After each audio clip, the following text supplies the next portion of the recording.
In today's episode, we are going to talk about 8 businesses that you can start today that can make you $10K or more per month. Welcome to the Millionaire University podcast, where we teach you the best and fastest way to start and grow a business and create wealth for you and those you love. And now let's give it up for your hosts, Justin and Tara Williams. Do we have a list of the businesses that we're talking about? You're looking at a reel with toilet paper on it as we're trying to start the podcast. You asked me how I'm doing, and I saw that. So Nobody owes you poop. Hey, We talked about poop last time, and you said no more talked about it. Poop talk on the podcast. There it is. Okay. I asked you how you're doing. Aren't you going to ask me how I'm doing? How are you doing? Rude. I'm doing good. Hasn't been a busy week, right? I don't know if busy is the right word. Just, we have like 27 life-altering decisions that we're making. Just about every business that we're involved in has something major going on, and our life plans. Every one of our kids has something major. You and I have something major. Our life and plans everything's also fine. May or may not adapt. We were going to record this yesterday, but Tara wasn't talking to me, so. But now we are talking. I tell you what. So for anyone who's disappointed that the podcast didn't come out yesterday, it's Tara's fault. It's Justin's fault. He's the one who started a fight. He starts every fight. No. Everything is his fault every day, all day. No, it's Tara's fault. If you want to know why, message me at DM Justin. He still has feelings. No. All right. So far in the podcast, our goal has been to lay some amazing foundational pieces. Kind of like if you've never started a business before, or if you're a youngin' or you have kids, it's like you can say, okay, go to this podcast, start with episode 1 and go. So now that we've laid that foundational work, we want to dive a little bit deeper. So this concept that we're going to share with you guys today, we actually took and have been posting it on social media. Now, we got mixed response. Most people could see the opportunity and they loved it. And they were like, this is awesome. This is super cool. This has been our most popular post on social media so far. It's our most popular post. But of course, it also got the most negative feedback. So let me explain why. If you don't think this way already, it's kind of jarring. It's like, it's not like that. It's not that easy. You can't do that. And we got people just laughing or just like, I can't believe you guys think that, or I can't believe you feel this way. And we literally shared business ideas that are alive and functioning and doing extremely well today all over the nation. But some people were like, you guys are idiots. What are you talking about? This is insane. Laughing in our faces. Well, there was one woman who basically was like, said these numbers are ridiculous. And I said, oh, okay. Can you share with us how, like in what way? And so she picked one specific example and she said that would take way longer. And I'm like, yeah, you're right. If you did it this way, it'd take longer and then it costs this much. I just talked to a guy yesterday who's doing it like this. And she's like, and I own a business. And I'm like, oh, that's cool. Like, why don't you share with us a little more about your business? We'd love to hear about it. And I don't think she responded after that. No, she responded. And one guy literally just laughed. Like, we gave a certain price point for a certain service. And he was like, are you kidding me? And I'm like, oh, this is like legit what we paid the guy to do this for us. And so but it's the whole wild. point too is we're just giving like examples of possibilities of what people could maybe do. Like, these aren't all businesses that we've had, or we're just giving numbers to help people get their brains going. And instead of getting their brains going, they were so shut off and angry. I was like, wow, how'd you get so angry all of a sudden? And those people will never make money. They'll be forever poor in both their mindset and in their wallet, in their bank account. I know. And it's so sad. I want to just reach out and be like, okay, first of all, why are you so angry? And then let's talk about this, because these are real, legit scenarios. So it's like when you and I were dating, I was a third grade teacher. I was making like $25,000 a year. And you and I would go on dates and you would talk about opportunities. But then when we got married, everywhere we went, you would say, oh, check out this. If they did this at this number per this day per year, they would be able to make this much and this percent on this return. And you open up this whole new world to me. To me, money was made by the hour. You get paid by the hour, or you get like a yearly salary, and everything was capped. And therefore, I was just trying to find something that would make a certain amount of money. I didn't choose the best option for financial reasons, but it's a great career for doing good. But you opened me up. It's like you open up this door to me, to the world of what's possible. And unless that door doesn't get opened for someone, unless you choose to open it yourself or follow those or listen to those who open that for you, you will have a response of, it's not possible. I can't do it. What are you guys talking about? This is ridiculous. It's a scam. It's a scam. You guys are scammers. Or you'll be like, oh, that's super cool. My business is similar. Maybe I could take some of that. Or, oh, wow, look at all that possibility. Look at these opportunities. And you'll be able to take that and run. Is it easy? No. Is it complicated at times? Sure. Is it going to push you past your limits? Totally. But it's possible and it does work and it is real. So let's talk about those. Keep in mind, these are just examples. The key to success in any business is you take action and you figure things out and you learn and you adapt and you keep growing from there. So our goal with each one is to give scenarios where you can make it as a business and then where you can scale that business. And a lot of these we've chosen are low barrier to entry type businesses. So it's not like you need a ton of money. It's more putting in time and effort to grow and expand. I think we tried to choose a good range of businesses. One of these things we share today should be able to fit just about anyone situation. Okay, number one is a trash cleaning service. The reason why we like this business is, as we said, it's low barrier to entry. It's easier to get customers and it's easy to get repeatable customers. Okay, so essentially, what is a trash cleaning service? We're talking about the big plastic trash cans that I think most people have these days. The big plastic trash cans that the trashmen come and pick up once a week. So first of all, we have seen a few different people that are doing this business. And the reason we like it is because anyone can do it. You don't have to have this insane knowledge about business. Everybody has neighbors. You either live in a neighborhood or you live close by a neighborhood where there's multiple people that have these kinds of trash cans. This kind of business would work specifically well in like an HOA area where you have to take your trash and put it in the garage and you don't want your garage to smell up, right? Smell up. Smell it. You don't want your garage to get all stinky. It'd work pretty much anywhere where they have these kinds of trash cans. I also think it's low barrier to entry and can work well because if you ask most of your neighbors or people you know, a lot of them, a very high percentage of them would be more than willing to let you do this for them. And then also everybody knows somebody who could use this service. Like everyone essentially needs this service, or at least a very high amount of people. It's not like you're wondering, oh, I wonder if this person wants this random thing, right? Mm-hmm. It could also be highly referral based type of business. Right. Okay, so go ahead and share the math or how this could potentially work for someone. Okay, so here's the potential math. Let's say you were to get $15 for every trash can that you cleaned. Let's say you were able to clean about 30 trash cans per day. So 30 trash cans per day equals $450 a day. And so let's say you're working 25 days a month. That's 450 times 25, which equals $11,250 per month. So how do we, number one, automate this so we aren't the ones having to do all the trash can cleaning forever? I mean, I don't know. Yeah, that's something I've really aspired to, right? My entire life. So number one, how do we automate this so we're not the ones having to do all the cleaning, but also so that we can scale it, so we can remove ourselves so we can then grow even more and make even more money? Now, obviously, there are a lot of different options, but to start simply, you could hire someone to help you to clean trash cans at, let's say, $20 an hour. You could also even hire someone because you'll probably want to continue to get new customers. If you lose customers, you could even hire someone to do some sales, or you could be the salesperson. But if you just want to keep it simple, hire someone at $20, they go clean, and then you can focus on getting customers. Yeah. So essentially, if you're cleaning 30 trash cans per day at $15 per trash can, you're making $450 per day. And then if you hire someone at $20 an hour and they're working 8 hours for the day, that's $160 for the day, which leaves you with how much? $290. So not too shabby, right? Mm-hmm. You're making $290 per day just for having acquired those customers and dealing with any customer service and stuff like that. Okay. So if you had 3 people working for you, how much is that per day, babe? That would give you $870 a day. Times that by 25 days in a month would get you to $21,750 per month. Times that by 12 for the year, $261,000 for the year.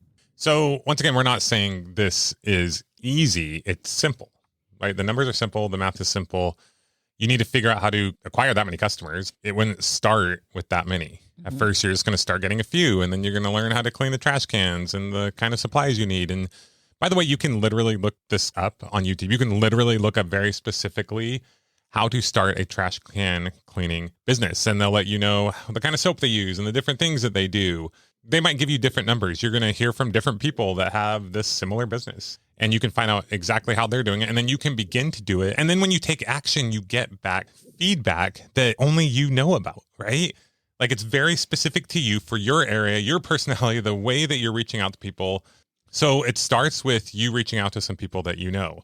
And then you ask them if they have people. And then other people are going to see you cleaning these trash cans or hire someone from the beginning. I'm not saying you need to be the one cleaning these trash cans from the beginning. Like I would not be the one cleaning them from the beginning. I don't love cleaning, So depends on how old you are, where you're at in life, like what you want to do, what you're willing to do. But you can either start out cleaning these on your own at the beginning, or you can hire someone from the beginning, and then you can continue to grow from there, constantly finding ways to leverage your time and to get more customers. And then your number one goal is to acquire customers. And then like Tara said, you can hire someone who their job is to acquire customers. Like literally, how many doors do you think you would need to knock to get 10 customers for this business? I mean, we're just throwing out numbers. We're just guessing, but I would think you can get a customer like 1 out of every 10 doors you knock. I would think so. And then depending on if they want their trash cans cleaned like weekly, or maybe you do some monthly, there's going to be some logistics for sure. You're going to have to decide how you want to go about this. Like I said, this is not a business we have done, but this is a business that there's a good chance I would have one of my kids do. In fact, actually, the way I first heard about this business idea is we did a youth mastermind group, and one of the dads brought it up as an idea of someone that he heard about, someone who did this. And then I was on Instagram and I saw a reel of someone talking about how they did it. And that's where I came up with the numbers of the $15 per trash can and the doing 30 per day. But he was talking about it as a side hustle. Then of course, where does my mind go? My mind goes to scale, right? Mm-hmm. How do you scale this kind of business? Mm-hmm.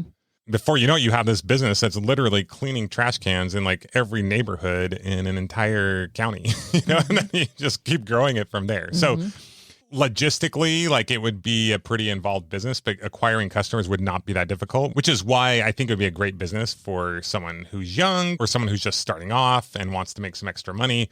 Maybe you get it going with your family and you have your kids do the cleaning and then they get their friends help. I mean, that could be a nightmare as well, right? There are many people that would be very happy to have a job getting paid $20 an hour doing something as easy as cleaning trash cans. Mm-hmm. So finding the people to do the labor would not be that difficult. There would just be a lot of logistics to make sure that it's all happening, mm-hmm. right? Yep. And then just do the math from there. If you want to get to $1 million, how many customers do you need? Or how many, I like to look at it as how many cleaners do you need? And anyway, this isn't our business, this is your business. You go figure out all the numbers. We're just giving you an idea. Okay. Jeez, guys, come on. Make us do everything. So basically, yeah, if you have 10 people cleaning, and maybe the way you go about it, I don't know if the people cleaning are also the ones acquiring customers, because then they might steal your business. You might want separate people cleaning and acquiring customers. But if you have a system for acquiring customers, let's say it cost you $20 to acquire a customer, or even if it cost you $30 to acquire a customer, you make your money back after 2 times of cleaning their trash cans. And you could set it up on a monthly auto pay system. Mm-hmm. So you just have the cash flow coming in. It'd also be easy to pass out flowers. And it's so easy because you know who your customers are, because they're the people that have the big plastic trash cans in front of their house. So they're saying, here we are, we're your customer, right? So anyway, this is just one idea, really easy to get going. You can make it as small or as big as you want. It could be used as an initial way to start a business, to maybe be able to quit your job, to teach your kids how to do it. And then you can grow as big as you want from there, or you could use it as a launching pad to something else. Mm-hmm. But yeah, kind of fun little business. Mm-hmm. Trash cans, baby. Trash cans, let's do it. But yeah, when this guy brought this up at the mastermind meeting, he was stoked about it. And I thought it was a pretty cool thing. And then I saw it some other places as well. And so hopefully he's not upset at us for sharing it here. And the truth is, once again, ideas are a dime a dozen. It's all about execution. So get out there, take action on whatever it is you're doing, and execute your trash can cleaning service business. And we want to hear how it goes. All right, number 2, baby cakes. Okay, the second business is mobile car detailing. The reason why we love this one is because we used this one when we lived in San Clemente, and it was honestly our favorite thing ever. So it was mobile. So we would reach out to this guy. We shoot him a text. He was a great car cleaner, but a horrible marketer. No, not a good businessman. Not very organized. But man, if he could have gotten himself together, he would have made a killing, because everyone in our family and all the other families we told about, people absolutely love this service. Everyone wanted him, and he was hardly available because he was so busy. And he didn't communicate. And I wish he would have gotten it together for my own selfish reasons. And I wish I knew someone here who was doing the same thing. Anyways, we haven't found someone yet. So the reason why we like this business is because most people have cars. We have cars. You have cars. Most people have multiple cars, and cars continually need to be washed. So this is how much this guy charged us. He would come out, he'd spend a couple hours on usually a couple cars, and he'd charge us $75. It was kind of like this mid-range of a detail and a good clean. It was kind of in the middle. It wasn't like detailed crazy, and it wasn't just kind of a simple clean. Like he just did a good job. Yeah. And he probably could have charged more. Yeah, he definitely could have charged more, but he did a great job. We loved it. He came to us. It was done. We paid him. He was on his way. Easy peasy. If we could actually get into our house. That was the complicated part. So here are the numbers. So let's say you're doing $75 per car. On average. Now, maybe you have a package where you're doing some cars for $40 if it's just a regular wash, and a detail is more like a legit detail. Or you have like a middle ground detail that's like 75 to 100. But on average, we just figured, to make numbers easy, $75 per car. Okay. So let's say you can do 10 cars per day. So most houses, you're probably doing a couple cars. Yeah. So let's say 10 cars per day, $75 per car. That equals $750 a day. And let's say you're doing $750 a day for 25 days. That would equal $18,750 a month. Minus soap, driving, water, whatever supplies and things that you need. But which is not very expensive, which is why we love this business as well. Yeah. And then if you want to scale this business, let's say you hire 10 people at $200 per day each for each person. So the numbers on that, if you were to hire 10 people at $200 per day, it'd be $137,500 per month, minus like, let's say $30,000 overhead, which would put you at over 7 figures per year. Boom, baby. Boom. So once again, if you're listening to this and you're like, oh, they're making it sound too easy. Yeah, we're not saying this is easy. We're not saying that tomorrow you're going to be making $1 million per year. But if you get going, you acquire some customers, which customers for this would be like, hello, we're here. We're ready. We're ready. Chat to us. And then what would happen is there's so many, this might not be politically correct, but like mommy text groups, like what do they call there's mommy daddy text groups. Anyway, there's so many text groups. Like this guy just got blown up through text groups. I think just from like our church, he was like more than full-time busy just from that. Right.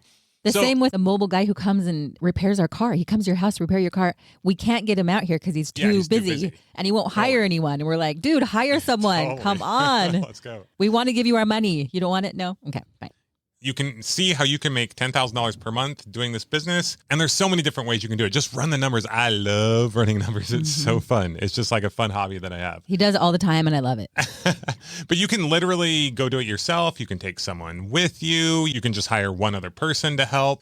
And then over time, you can scale. And obviously, as you scale, if you get to like a 7-figure car detailing business, there's going to be more logistics. You're probably going to have some software involved and customer service and things like that. So this isn't including every little tiny detail. Our goal is just to give you some ideas of different businesses that you could start literally tomorrow if you want.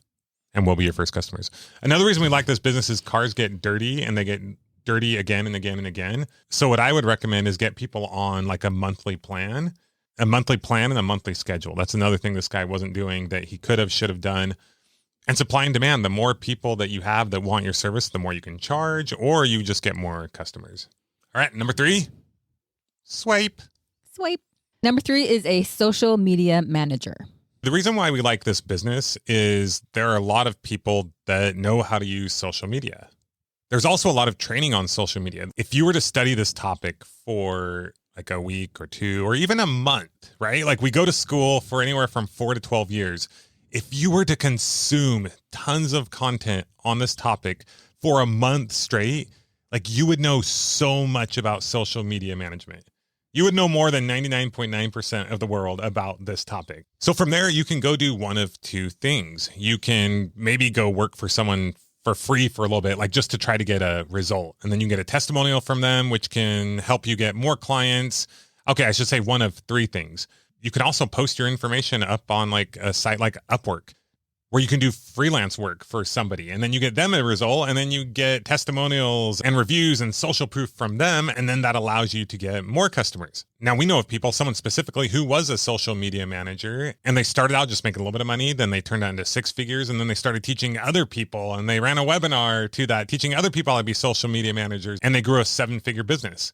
Also, our daughter, who did not even have social media accounts up until when. So she recently has been helping manage our social media accounts. And she hasn't even done like all the studying like we're talking about. Like she's not ready to be a full-fledged social media manager. No. But we're paying her for her time just to help us.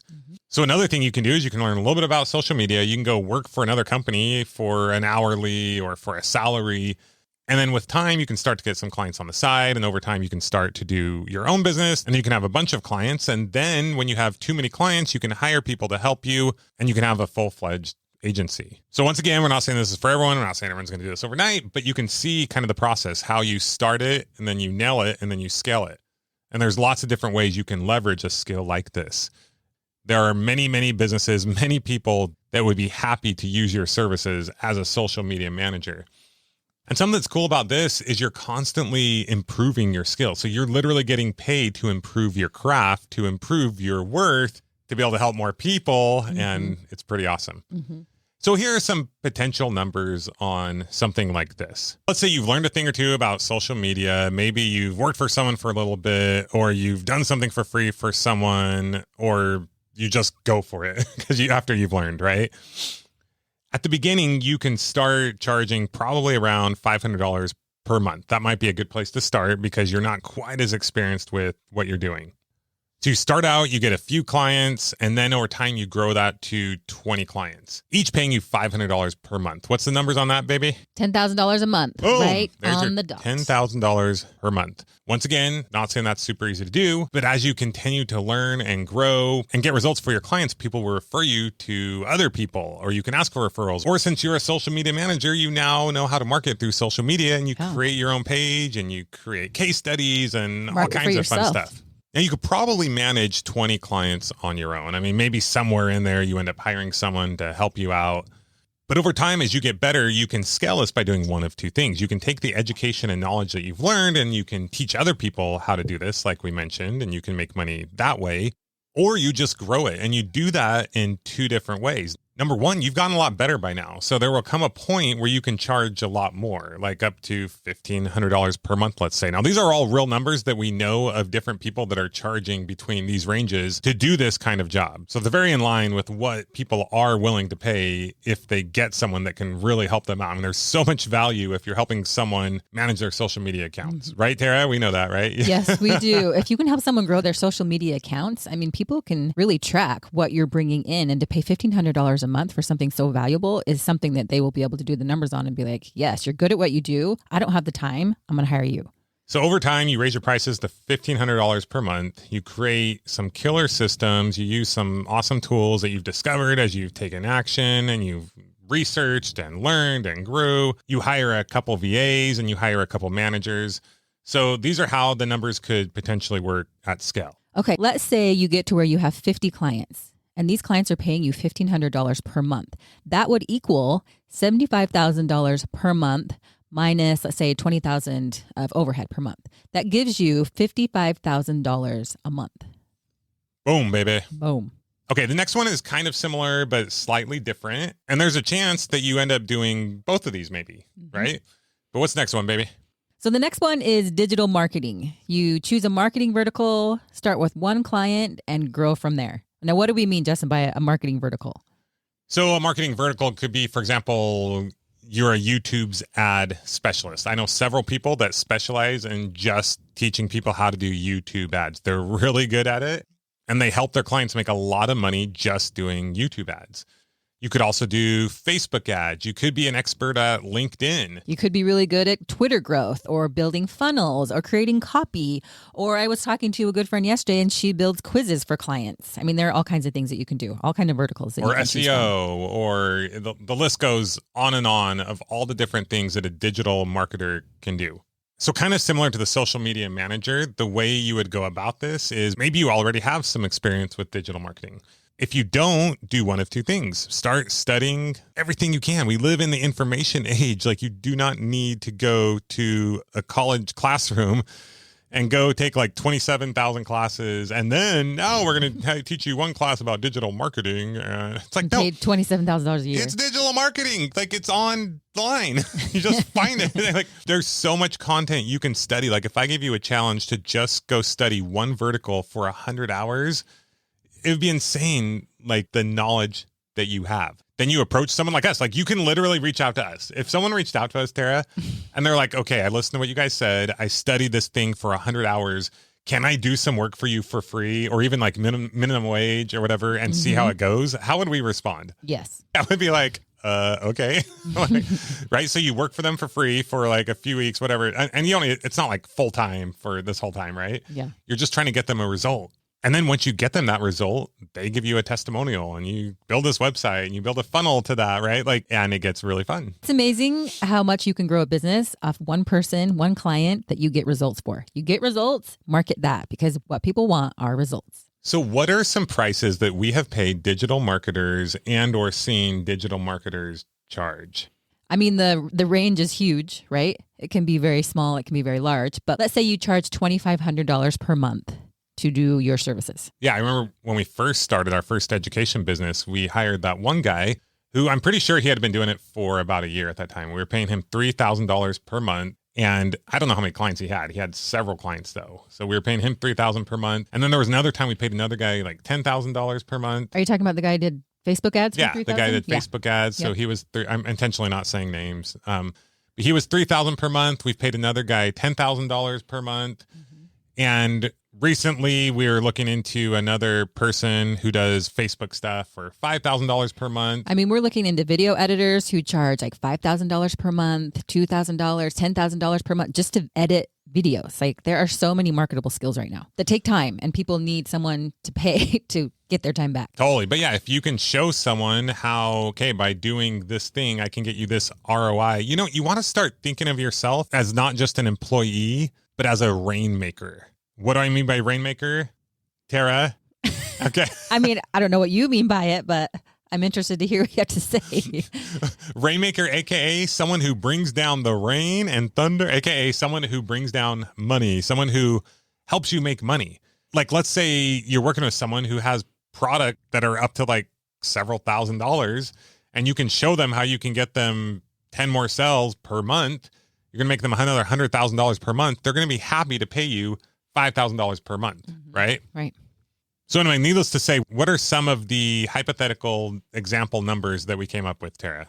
Okay, so let's say you are charging $2,500 per month for this marketing skill, and then you have 5 clients. That would equal $12,500 per month. Okay, so here's some examples how to scale this. First of all, once again, you've learned a lot more, so you can now charge more money per month. You don't have to just stick to the $2,500 per month. You know more, there's more demand, you have a lot of case studies, so you've improved your value. So let's say you can now charge $5,000 per month. You get 25 clients, and let's say you also create a course that you sell for $500 per course, and you sell 50 courses per month. 50 courses a month at $500 would be, what is that, babe? $25,000 per month. $25,000 per month, and 25 clients at $5K per month would be $125,000 per month to give you a grand total of selling courses and having your now done for you service clients would equal $150,000 per month. boom, baby. And once again, I feel like we're repeating this again and again. We are not saying the road to this is simple. Like this is probably like a several year hypothetical roadmap, which will be different based on your numbers and based on all the things that you do in your business. The only goal here is to open up your mind, give you some ideas of different things that you can do, look at different people, how they're doing it. And to get you in the habit of running numbers. We are always running numbers. What is the possible potential? What is the ROI? What are the numbers? What can we do with this? Numbers can really open the doors in a lot of ways. Yes, it's a numbers game, right? Just keep running the numbers, like how much can be made here? And then how do I scale it from there? Because the truth is we see a lot of people who just stick with their job and they don't know how to make money. They don't even know how to like do something that will make them a living wage. And then from there, we see a lot of people that are making a living wage, but they just created another job for themselves and they don't know how to automate or scale it. Like it's not rocket science. It's not easy. There has to be execution, but it is simple. It's not like you have to come up with this crazy change the world idea and that no one's ever thought of. Like, no, like these are very basic, very simple things that anyone can start doing today. And it's all about changing the way that we typically think about making money. We're usually taught to think in, I get paid this amount per hour or I get paid this salary per year. You're pretty capped in that situation. This is all about how much can I make per hour? How can I hire people to help me make more per hour? How can I leverage people, systems, technology, all the different points of leverage to where I then am out of the hourly or salary rate where I'm now leveraging opportunity and making a lot more money. And what happens to a lot of people is they look forward, they're like, oh, but I don't know how to hire people. I don't know how to do this thing or that thing. Don't worry about that. Start with step 1. And then you worry about step 2, 3, 4, 5, and 6 as you get there, one step at a time. You'll continue to grow and expand, and you can always look up and learn about those things. I literally today listened to 3/4 of a book on hiring because that's kind of the next step that we want to be taking here. And we have hired people in the past, but I want to continue to improve that skill. And literally within a couple hours, I now know more about hiring. I mean, we already knew a thing or two about it just from past experience, but just from reading that book, anyone who would read that book would know more about hiring than 99.9% of the world. And it's just a book that I listened to and paid $15 for. Like, it's insane. It's insane what's out there right now. People are so transparent with their businesses and how they're making money. It's a new day and age. The number one thing I think we want everyone to realize is what you have at your fingertips, like what is possible, the time that you live in, where you live, like what you can do. Like, do not limit yourself. As I was saying, I was hanging out with a good friend yesterday, and she was saying, if you're an entrepreneur or someone who wants to grow a business or someone who wants to just grow generally, you want to hang around people who tell you it's not hard. If everybody's saying, oh, you can't do that, oh, it's hard, and that they're just down in the dumps and just beating you down, you're not going to do it. You need people to tell you, yes, you can do it. And yes, it's easy in the way that it's easier to do it that way, to face yourself, to tackle things, to get things figured out and have more freedom in your life. So we're here to tell you, you can do it. It's easier than going to a 9-to-5 job and having someone else tell you what to do every day. And yes, you can do it. Boom. All right. Number 5. What do we got for number 5? Number 5 is you can start an e-commerce business. Is there a physical product that you would like to sell? Okay, so we're going to go through this one relatively quickly. As you guys know, you've heard us mention several times. I have a sister who her and her husband started a modest swimsuit business, and my brother's now a partner in that. And it's been amazing to watch them grow that thing. It started with an idea of what Brittany wanted to do, my sister wanted to do, something that she wanted to create for herself that she wasn't really seeing out there. She learned how to sew. She started creating these. She had other people that wanted them. She made them for them. And then she figured out how to do it at scale. And it's been really cool. Her husband was going to become a doctor, but he quit his job as a nurse. My brother's working with them, and they literally sell thousands and thousands of these swimsuits every year, and they've now extended to other clothing, and it's been really awesome to see. Literally selling millions of dollars of these swimsuits every year. So e-commerce, just like anything else, what is something that you are interested in, something that you might know a thing or two about? And there's so many YouTube videos, podcasts, blogs on e-commerce and how to go about selling it. Our youngest is interested in starting a pickleball company. So he's been studying a little bit about e-commerce. Now, when he applies that, he's young. When he actually gets going on it, we're trying to make sure he just does his homework. Yeah, it's yet to be seen. But it's been cool seeing him listen to these books on Audible and doing some research on it and all the things that he's learned as he was 12. He just turned 13. So it's been pretty cool.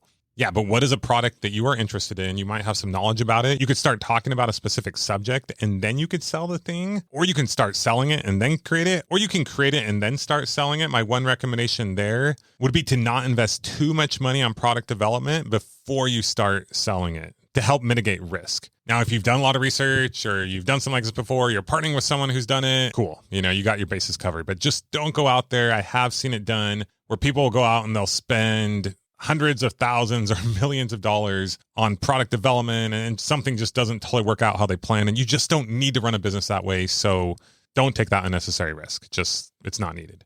Okay, so let's talk some numbers here. These come from a book that our son actually listened to. It's called 12 Months to 1 Million. So let's say you have a $30 product and you get to where you are selling 20 of those products per day. That would equal $600 per day. Now, let's say $600 times 30 days, since it's online, you could be selling more days. That would equal $18,000 per month. So take that $18,000 minus the cost of your product and overhead, and let's say that gets you to around $10,000 to $12,000 per month on a $30 product, selling 20 a day. Okay, so then how would you scale it from there? Okay, so let's say you take that product and you want to sell 3 to 4 more products in that same category. They're similar. Maybe it's easy to market because you already know how to market the product that you're already selling, and you're selling a few more products. Then you can take those numbers and multiply them by 3 or 4, depending on the products that you're doing, and if you have the same success rate. So these numbers, just like anything that we're talking about, like the first few months, you're going to feel like you're pushing this really big, heavy car uphill, right? It's going to feel so hard and like, I'm not getting anywhere. You're probably going to be working harder, making less money. The next few months, you'll be getting a little bit of traction. This is assuming that you're taking fast, effective action the whole time, right? Then you'll start to get some traction, start to make a little bit of money. And then after that, you'll start to make like a decent amount of money. And then from there, you can really start to scale, right? Mm-hmm. So it's not going to be linear, how we always talk about. It's not like, okay, we're talking about how you can make $1 million. You're not going to make $100,000 the first month and $100,000 the last month. No, you're going to be making a lot less at the beginning, and then you'll grow up to that $100,000 per month run rate. And if you can't deal with that mentally and emotionally, we recommend you listen to our Stay on Track Hacks podcast, because there really is a point where you feel like a crazy person because you're working so hard and you're not getting the traction or the results that you want. And you have to blast through that wall and keep moving forward when it seems logically in your mind like it makes absolutely no sense. How to keep going when you feel like, what am I doing? Is this even getting the results? That's usually when you hit those moments of really making progress. Also, if $1 million a year, $100,000 per month sounds just too crazy and you can't wrap your brain around it, like, don't try to wrap your brain around it. Start trying to get to whatever amount will help you either quit your job, or if you don't have a job, make some money.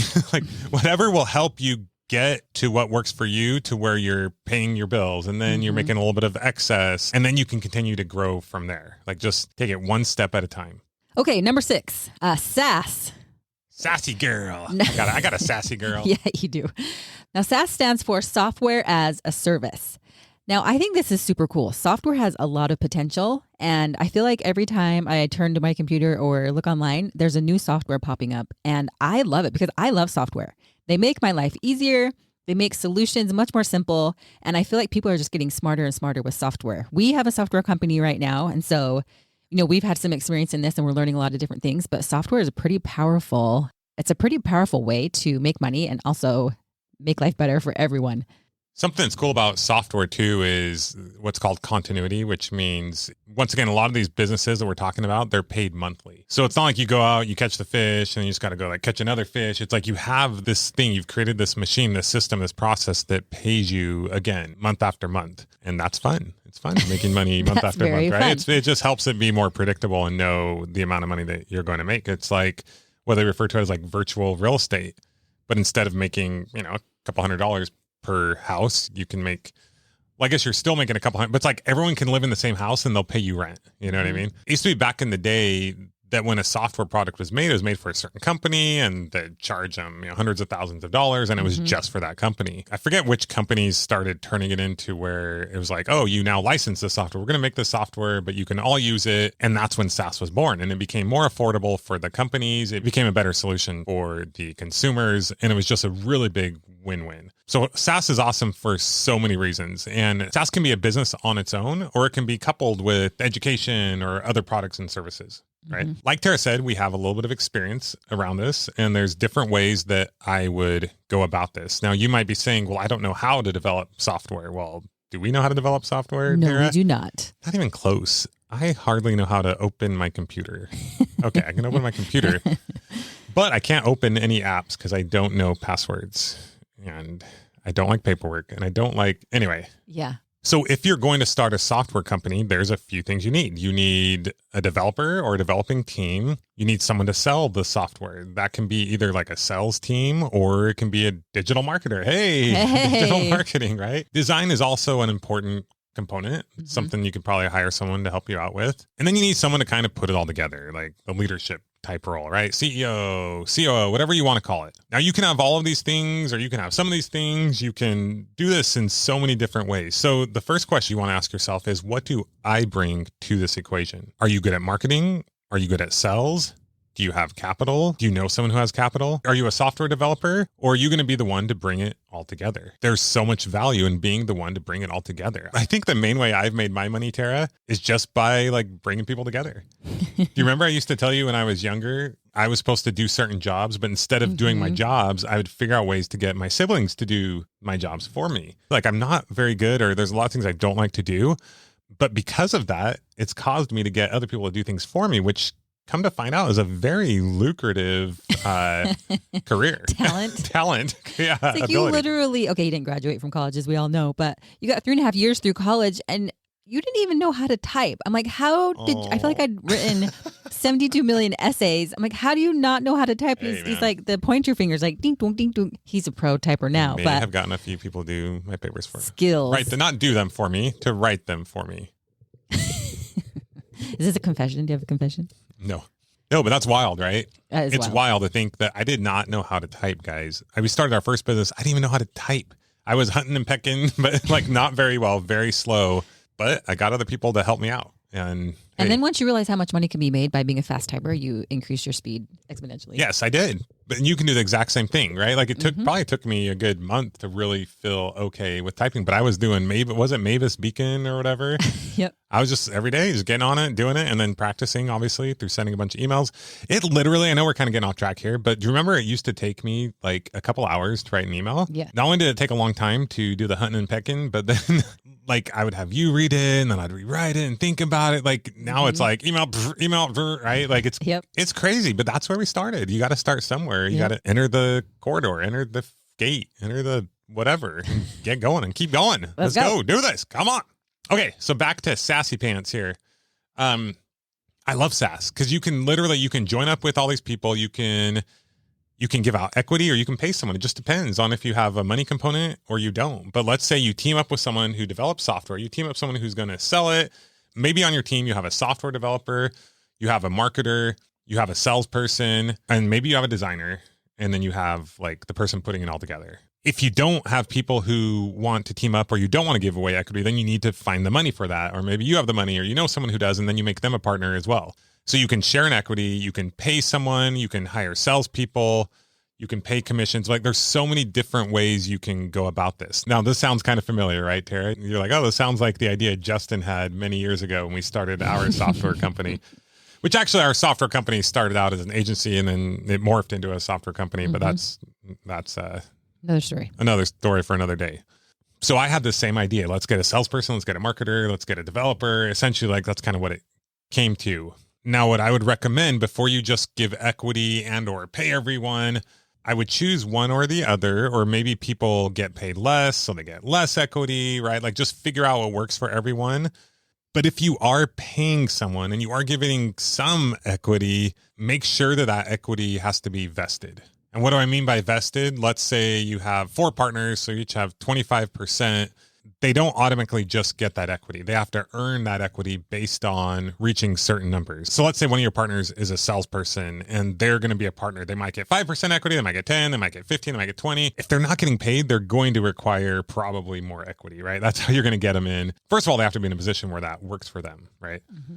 But if you find someone who's in that situation, then I would make sure that you're not just giving them 20 to 25% equity, because they may not get a lot of sales for you, and then they might still claim that they own that much of your company. Mm-hmm. So you would have to come up with certain numbers. And it's like, hey, once you reach this amount, then you vest this percent. Once you get to here, you vest this amount. And a couple other things I'd recommend, you might want to focus on the beginning at a commission structure and or profit sharing, with the potential for what's called phantom equity. Now, phantom equity is something that they don't get until there's a liquidation event. Now, the reason this works, because if you're doing profit sharing, it's like they're going to get a percentage of what they're doing. So the incentives are aligned, but then they don't officially have equity until there's a liquidation event, because if something goes south and they leave the company, they're not walking away with like a fourth of your company, right? And then everyone's going to be motivated with the same goal.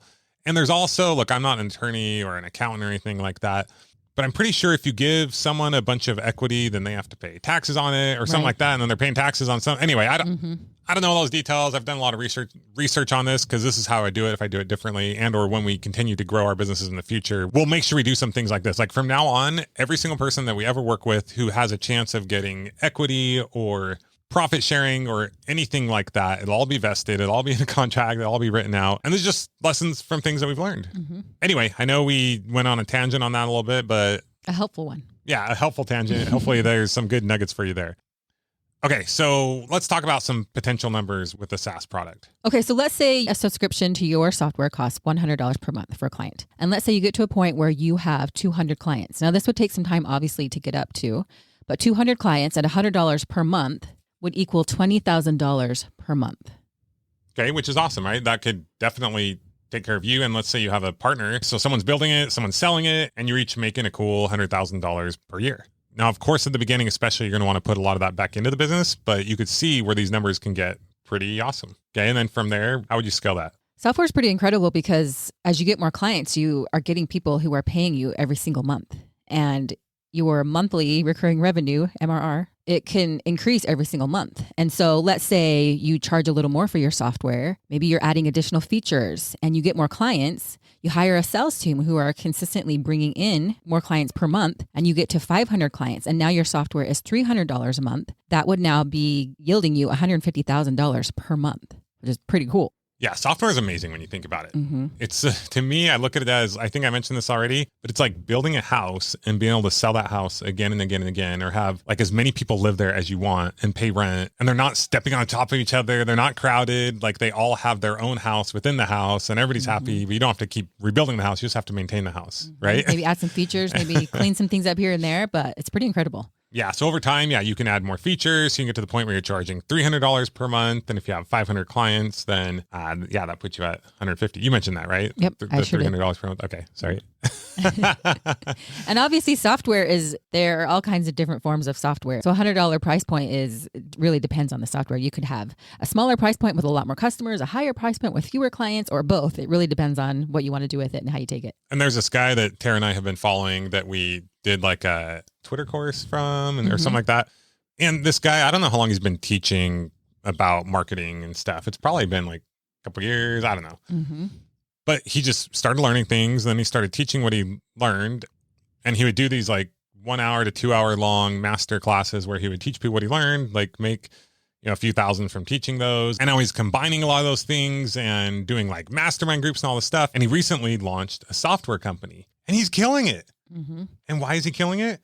I mean, he was really smart because he would learn a little skill like Twitter growth. And that's not a little skill. That's an important skill. But he would learn a skill and he'd get pretty good at it. And then he'd instantly just sell it and tell other people just how he'd done that. And he'd grow that course and that list. And he'd kind of keep just letting that do its thing. And then he'd figure out something else. And then he'd sell that little mini course. And then over time, he had this chunk of 4, 6, 8, 10 little courses. And then he had his email list that was growing from these different little courses. He had skills that he was growing. He was communicating, working with people. And then all of a sudden he creates this software and he takes all of these courses, all these email lists, all these assets that he has, combines them, and is now selling a software that is more lucrative in the long term, if you ask me. Yeah. And he's learned so much from marketing and he's sold his knowledge so that he can keep learning about marketing. And now he knows so much about marketing. So as he's launched this business, this software business, he's the master marketer and he partnered with the developer and they're just killing it. Their numbers, I'm just like blown away. While traveling around the world, he travels a lot. So he's hopping from place to place and he's with his wife and they're having a good time, but he's also building a profitable business. Pretty cool. Yeah, it's awesome. So his whole goal is he has the digital marketing education pay for his lifestyle. And then the goal with the SaaS business is to continue to pour the money back into the business and get it to a high valuation so we can sell it in a few years and just make a really large chunk of change. Mm-hmm. And then take that chunk of change, I'm not sure what his plan is, but invest it in different things where he has passive income coming in and bada boom, bada bing, travel where you want. Boom, baby. All right, number 7. This is taking us a little longer, I think, because Tara talks a lot and kind of rambles yeah, a little me. bit. It's all me. All right, number 7 is education business. This is a business that we might know a thing or two about. This one is near and dear to our heart. Aww. So you can start an education business teaching virtually anything. What's a skill or topic that you know a thing or two about or that you're passionate about or that you want to learn about and teach it as you learn, I guess. You could do that as well, right? Right. Another way to start an education business is like Oprah style, right? You interview a bunch of people who know a lot about a certain topic, and then that could be the start of your business. So once again, are you leveraging your knowledge? Are you leveraging someone else's knowledge? You could be teaching a marketing skill or any of these things that we've talked about. You could be teaching about software. Literally on the way to the gym, there's always this like coding school. There's so many different things. You could be talking about ADHD. You could be talking about yoga, how to travel the world, how to get better at breastfeeding, how to have a business coach. Like there are so many things you could talk about and teach because there are so many topics in life that we want someone who has knowledge and experience who can save us time and help us get better at the things we care about. Sorry, you distracted me a little bit. And that's probably not, I shouldn't be distracted by that because it's a normal thing that people do. Like, wow, I am very immature. And wow, you've matured though that you're aware. So that's the maturity right there. Aware. Okay, so what were some of the other examples that I was going to You can teach people about music, how to play the piano, how to like there are so many education businesses that you can teach. So this is how to go about this. Once again, there's a pattern here, guys. We're doing this on purpose. So you see just how simple this is. Make a list of things that you know about, things that you could teach people, things that you want to learn about, and then start looking up those things and looking how other people are selling and promoting their products and services, or actually in this case, how they're teaching people about it and how they're making money by doing that. Okay, so here are some hypothetical numbers of what could be made from an education business. Let's say you come up with a continuity program, aka a program that you're charging monthly, like a Netflix subscription, but you can charge a lot more because you're not just giving someone movies to watch, you're helping them, do something really cool. But let's say you come with a program that's $100 per month and you get 100 customers, that equals $10,000 per month. Easy math, right? From there, the way you could scale it, and we've done stuff very similar to this. That's why we're giving these examples. From there, you can start a mastermind group charging $25,000 per month. If you get 50 clients, that's $125,000 per month and over $1 million per year after overhead, right? So once again, these are examples of what we've done. And you might say, oh, that seems hard. Yeah, it is hard. But you know what? I ain't the brightest bulb in the what do you call it? The bucket? I don't know. Like we don't even know the name of the thing. The sharpest tool in the shed, the brightest stick in the bucket. I think there's a song about it, right? I think so. Ain't the sharpest tool in the shed. So sometimes the truth is I'm like, oh, I can't tell them these numbers. It's too hard. I'm like, no, like you can do it. People are doing it right now. There's so many people doing it. So once again, this takes several years. I believe that within 4 to 5 years, like anybody starting from zero can get to the point to where they're making $1 million per month. You can do it sooner. I'm just being very realistic. But once again, to get to this point will take a good few years. We're not talking about overnight. You're going to be doing this right away. But as you get going, as you start teaching these people and they're paying you $100 per month, your knowledge is going to grow. And if you can bring people together in a group setting that are all like making good money, yeah, you probably can't charge 25 grand for a mastermind group teaching people how to play basic piano lessons, right? But if you're bringing people together that are all making like 6 figures, that was kind of like how we ran ours before. You had a business that was making 6 figures and you wanted to go to 7 figures. That was kind of the concept of the entire program. And we brought these people together and they would share about their business and what they were doing. And it was really valuable to people. Yeah.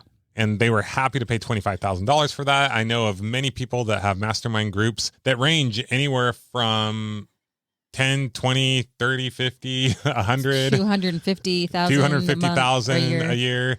Like it's crazy. You can also do a certification program. We know someone who teaches people how to be life coaches, and she charges $300 per month for her lower entry program. And then she charges $20,000 for certification. So her $300 per month is kind of her like make a little money, like break even. She makes pretty good money from it, but it helps cover all of her overhead, all of her ad spend, all of that. And then the $20,000 per certification is just bankroll money. It's just like pure profit, right? So anyway, guys, I hope you enjoy that. Okay. We'll be back. Yeah. But remember, just start somewhere. Start small, build into it, and grow over time. Making the first $1 is as hard as making the next $100. Making the first 100 is as hard as making the next 1,000. Making the first 1,000 is harder than making the next 100,000, right? So you just got to change your mentality, change the way you think about it. It's not like a job where you get in and you start making a little bit of money and then you get a raise over time. You try to climb the corporate ladder. You want to own the corporate ladder, which means you make the rules. But at the beginning, you got to put in more effort to have that privilege. Okay, last but not least is number 8, which is starting a catering company. Okay, your turn. Wow. The reason we picked starting a catering company is lots of people like to eat and lots of people like to make food. Do lots of people like to make food, or how many more people like to eat it than make it? Well, okay. That's why we had 7 other options. But for those of you who do like to make food and are good at it, a catering company can be a great option. We recently worked with some friends of ours to help them start a catering company. Now they have a cleaning company too, so they have a lot going on. It's not like they've totally focused on this 100%, but we were trying to help them start a restaurant, and we realized with all the build out costs and all the overhead and all the expenses, shoot, you guys just start a catering company. Get some traction, see what people like, see what's selling well, what are the price points, do it out of your home and save yourself a ton of upfront cost. Become profitable faster, grow from there once you have the money to buy, if you decide, a brick and mortar location. Totally. I mean, short of, unless you buy like a ton of meat or something that you don't use, like you're basically bunch of meat. You're basically not going to lose money on a catering business because you buy what you need. Essentially the customer is already paying for what you need, plus they're paying you for your time, energy, effort. Usually you know ahead of time how many people you're going to be working with, how many people are at the event, the cost of it, and then you can build a little more reasonably. You're profitable out of the gate. Like the risk is super low, right? And then over time, if you become more profitable, you can open up a location or open up a food truck like that taco truck we went to the other night. Delicious. Okay, so once again, pretty low barrier to entry. There are probably a lot of people out there who enjoy cooking or baking. I mean, this could be desserts. It could be regular food. It could be all kinds of things, right? And whether you like cooking or not, maybe you could find someone else who does like cooking. And once again, you can partner with them and you could do more of the administrative or the operational type work, or maybe you're the marketer, the salesperson, right? So it's just another business has a pretty low barrier to entry that there's lots of different angles you can take to get involved in. Mm-hmm. I think your biggest challenge in this one is to make sure that you're getting events, you're booking these catering opportunities and continually booking those. The food and making the food is probably something that is more doable, but it's all about selling, marketing. How can I continue to get events? But I feel like the foot in the door, the barrier to entry is low because you can start with people that you know and or other people you know who also know people. And like you said, everybody likes to eat food. Eat comidas. So once again, we love this business because it's low barrier to entry. Everybody likes to eat. You can start out with people you know and or people that people you know. That makes sense. People you know. And then you can get a bunch of reviews from them. It's not like you have to work with one company for a long time to get one testimonial or review. You can literally get like 20 reviews from one event.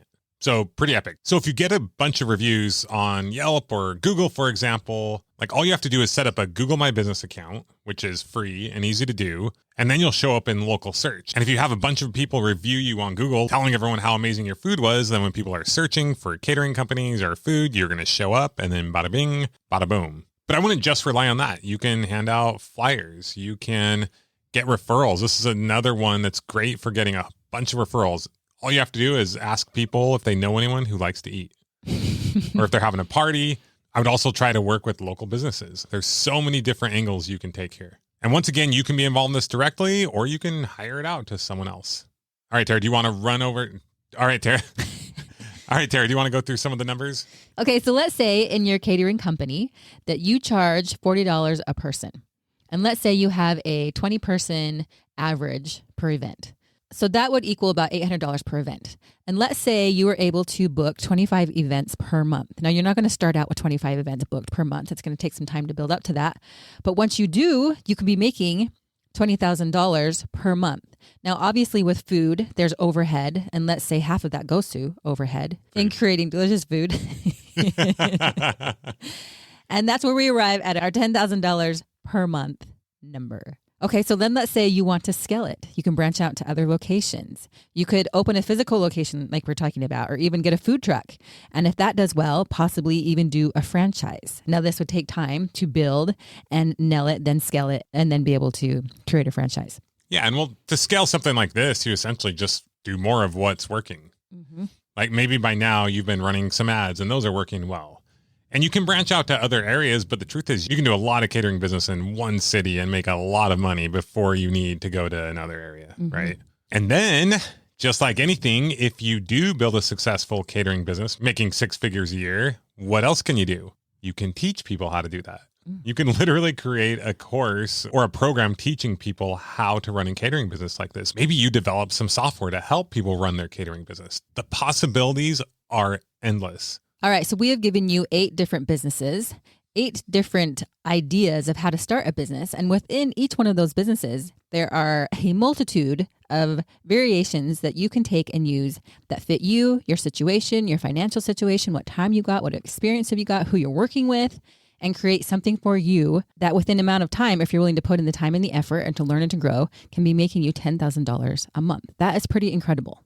Yeah, it's amazing. And like Tara said, there's so many variations as to how to do this. Our goal here was not to give you a step-by-step of exactly how to do each one of these businesses. Our goal is just to open up your mind to the possibilities so you can go down one of these paths, or these ideas might help you think of another path of all the different things you can explore. I mean, just from today's podcast, there's probably a combination of like 1,000 plus different businesses that you can do that are specific to you, your situation. Okay, I don't want to just repeat everything Tara said. That's usually what I do.